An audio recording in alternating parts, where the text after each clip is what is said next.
কোনো মতে রেডি হয়ে জাস্ট খালি আসলাম যে যা তাড়াতাড়ি করে আমরা ডিনারটা সেরে নেই। ডিনার সেরে হয়তো বাইরে একটু ঘুরতে যাবো।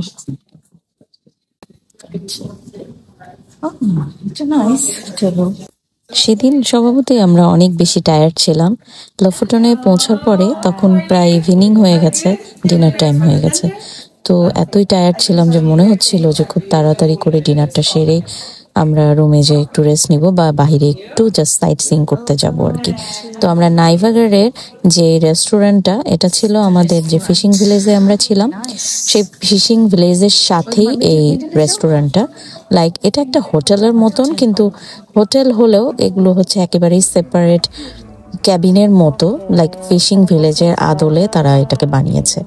তো ওখানে যাওয়ার পরে ওদের যে রেস্টুরেন্টটা আছে সেই রেস্টুরেন্টেই আমরা রাতের ডিনারটা সেরে ফেলছিলাম। তো ওখানে দেখছিলাম যে কি কি টাইপের ফুড আছে, সবগুলোই আননোন।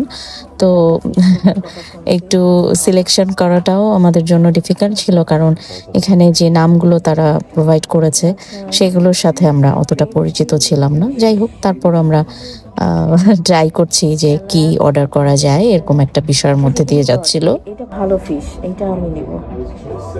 হ্যাঁ, জিজ্ঞেস করতে হবে যে এটা কতটুকু মানে কুকড হবে না কি হবে।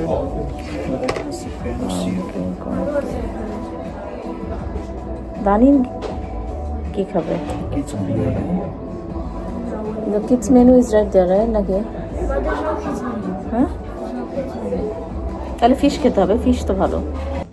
আমরা আমাদের মেনুতে তারপরে যেটা করেছিলাম যে ফিশই প্রেফার করেছিলাম, কারণ আমার কাছে মনে হলো যে এই জায়গায় যেহেতু এটা একটা ফিশিং ভিলেজ, তো এখানে ফিশটাই অনেক বেশি ফ্রেশ হবে আর কি। আর মোটামুটি জেনেছিও যে এখানকার ফিশ অনেক বেশি টেস্টি। তো এখানে একটা নতুন আমরা মেনু ট্রাই করেছি, সেটা হচ্ছে তিমি মাছ আর কি। তো এটা হচ্ছে ওয়েল। তো ওয়েলটা নিয়েছি আমরা। আমার আসলে এই মুহূর্তে মনে নাই যে আর কি কি টাইপের নিয়েছি, তবে completely different types of fish আমরা ট্রাই করেছি। আমি যদি মনে পড়ে তাহলে আমি হয়তো এর মধ্যে শেয়ার করে দিব আমার ইয়েতে। আমি আসলে ভুলে গেছি, যেহেতু বেশ কিছুদিন হয়ে গেছে এই ভিডিওগুলো যে দিব করে আর দেওয়া হয়নি।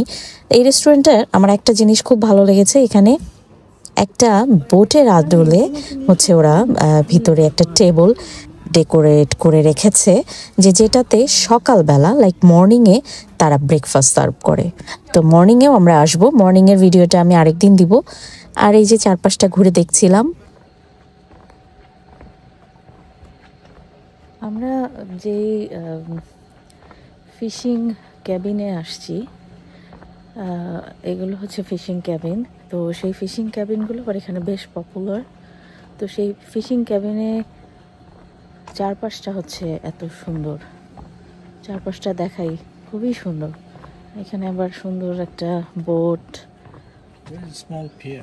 এই যে ফিশিং ক্যাবিন। তো তো ফিশিং ক্যাবিনের জন্য এখানে ফিশারম্যান, তার সাথে বোট। এখন আমরা যাচ্ছি আমাদের যে ফিশিং ক্যাবিন আছে সেটাতে। সুন্দর এই যে ফিশিং করার নেট, এইখানে দুইটা হট টাব আছে। এটা মনে হয় সানা রুম, আই থিঙ্ক এটা sauna room. Yes, I am right.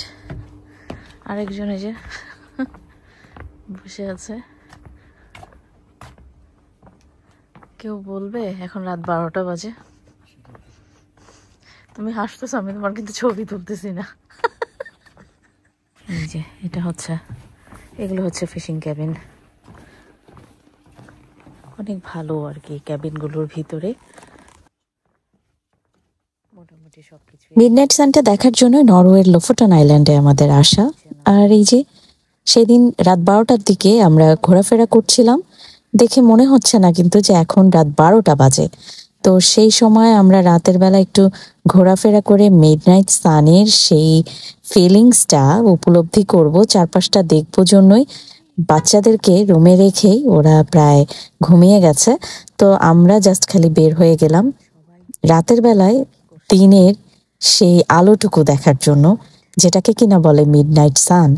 তো দেখেন চারপাশটা কি অদ্ভুত না?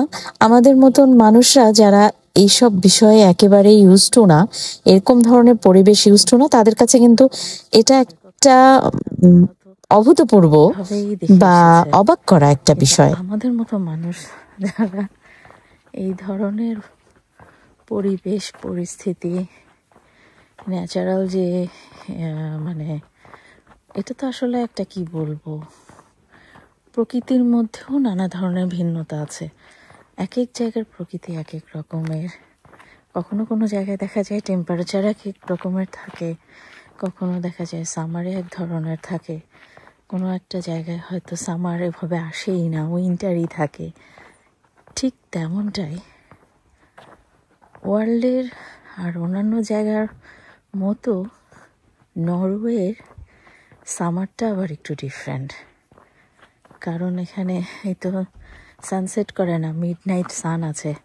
এই যে এখন আমরা বলবো যেটা রাত 12টায় নিশ্চয়ই আমরা দেখতে চাবো যে চাঁদ উঠেছে আকাশে, কিন্তু এখানে মিড নাইট সান। মানে ছোটবেলায় আগে পড়েছিলাম সাধারণ জ্ঞানে নিশীথ সূর্যের দেশ।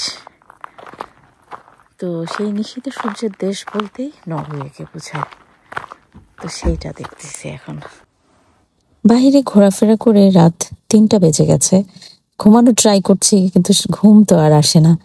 এপাশ ওপাশ করছি, কোনোভাবেই ঘুম আসে না। কি করব, কারণ কার্টেনটা টেনে দেয়া আছে, কিন্তু বাহিরে কিন্তু দিনের আলো। তো বাহিরে এরকম দিনের আলোতে রাতের ফিলিংস কেমন করে আসে বলেন তো? তারপরও ট্রাই করা হচ্ছিল যে একটু তো ঘুমানো দরকার, যেহেতু অনেক বেশি টায়ার্ড ছিলাম। আর খুব বেশি টায়ার্ড থাকলেও কিন্তু সহজে ঘুমটা আসতে চায় না। কি আর করা, উঠে বসে কিছুক্ষণ চিন্তা করছিলাম কি করা যায়। একা একাকে বাইরে চলে যাব, নতুন জায়গায় গেলে আমার যদি বেডটা চেঞ্জ হয়ে যায় তাহলে সহজে ঘুম আসতে চায় না। আর তার মধ্যে আবার বাহিরের পরিবেশ প্রকৃতি একেবারেই ডিফারেন্ট, সেটাও একটা প্রবলেম করছিল। তো জাস্ট আমি ভাবলাম যে একটু হাঁটাহাঁটি করলে হয়তো ভালো লাগবে, বা এভাবে ট্রাই করাটা, মানে ঘুমের জন্য এরকম জোরপূর্বক চেষ্টা করাটা মনে হচ্ছে ঠিক হচ্ছে না আর কি। তো এই যে বাহিরে দেখানোর জন্য আমি আর কি বের হয়ে গেলাম। দেখাবো আপনাদেরকে নরওয়ের লোফোটন আইল্যান্ডের মিডনাইট সান। সামার টাইমটায় 6 মান্থ এখানে দিনের আলোর মতোই থাকে রাতের বেলাটা। রাত 3টা বাজে, অথচ দেখেন বাহিরে একদম দিনের আলো। তো এরকম ধরনের ফিলিংস কিভাবে আপনাদেরকে ফিলিংসটা বোঝাবো আর কি, অদ্ভুত ধরনের একটা অনুভূতি।